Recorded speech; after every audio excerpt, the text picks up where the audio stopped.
আচ্ছা, আজ আমরা 23শে এপ্রিল বুধবার জয়েন্ট এন্ট্রান্স পরীক্ষা নিচ্ছি। এবছর টোটাল 5296 পরীক্ষার্থী।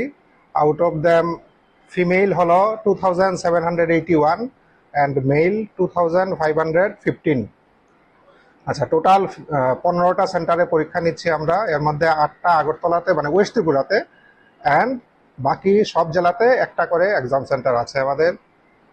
পিসিএম গ্রুপের জন্য পরীক্ষা দিচ্ছে 644, পিসিবি গ্রুপের জন্য দিচ্ছে 3048, and both PCM and PCB দুটোর জন্যই দিচ্ছে 1604। এই মোটামুটি জয়েন্ট এন্ট্রান্সের মানে বিভিন্ন ক্যাটাগরিতে টোটাল নাম্বার অফ স্টুডেন্ট। আর আমরা তো মানে সব সেন্টারে ঠিক মতো পরীক্ষা শুরু হয়েছে, টাইম মতো শুরু হয়েছে, সব মানে এখন পর্যন্ত সব কিছু ওকে আছে।